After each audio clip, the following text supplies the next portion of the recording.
Potentially in response to another instance of policing authorities overstepping their bounds, 24-year-old Sakina Majid of Cleveland, Ohio, is suing Cuyahoga County, the county sheriff, and one of its correctional officers on grounds of violating her religious freedom. In what began as a simple jaywalking offense, things escalated with the police officer until Majid was arrested. She later pled guilty to resisting arrest, which ultimately led to a 60-day sentence in a trustee area, where inmates are somewhat free to roam rather than being confined to individual cells. On arrival, though, Majid claims that she was informed that weekly attendance at a Christian church service held at the jail would be required if she wanted to avoid a harsher confinement. She further alleges that her protests, because she was of the Muslim faith, were not heeded, and that also during the services her faith was mocked by the attending clergyman. The county denies that these procedures are part of its policies and insists that Muslim services are available at the jail and that attendance at either service is voluntary. Through her attorney, Majid claims that inmates can verify her side of the story, although it seems that if this was truly a standard practice, it would have come out before now.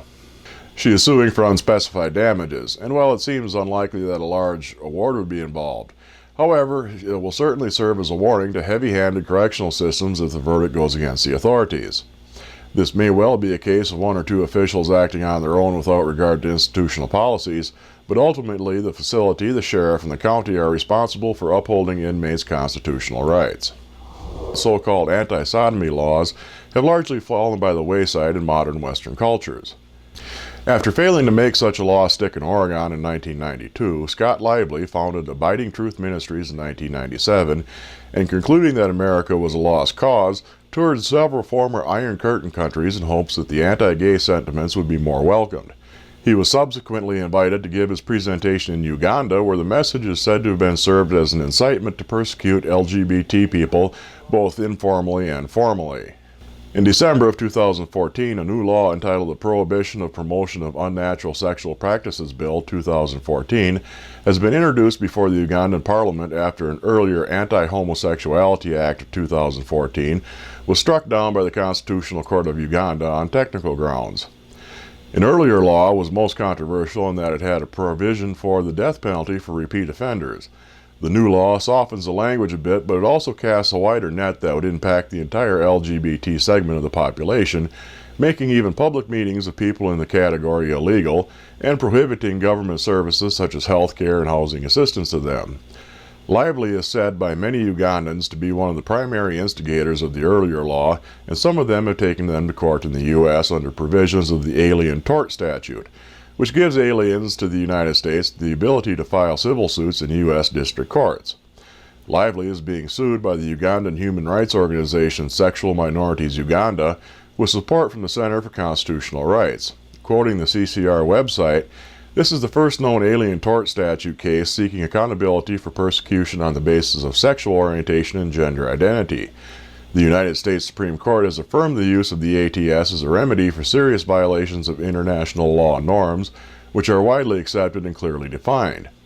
The suit was first brought at the United States District Court in Springfield, Massachusetts in March 2012, and has been working its way through the preliminaries ever since. Most recently, the First Circuit Court of Appeals in Boston denied a petition by Lively to have the suit dismissed. Since this is a civil case, the worst that could happen to Lively would be monetary awards, and the ultimate outcome is still very much in doubt, but it may give pause to others who wish to make old-time morality into a new U.S. export. Ironically, much of the current biblical scholarship denies earlier meanings of the story of Sodom and Gomorrah entirely, casting it as being more of an anti-rape message than anything else.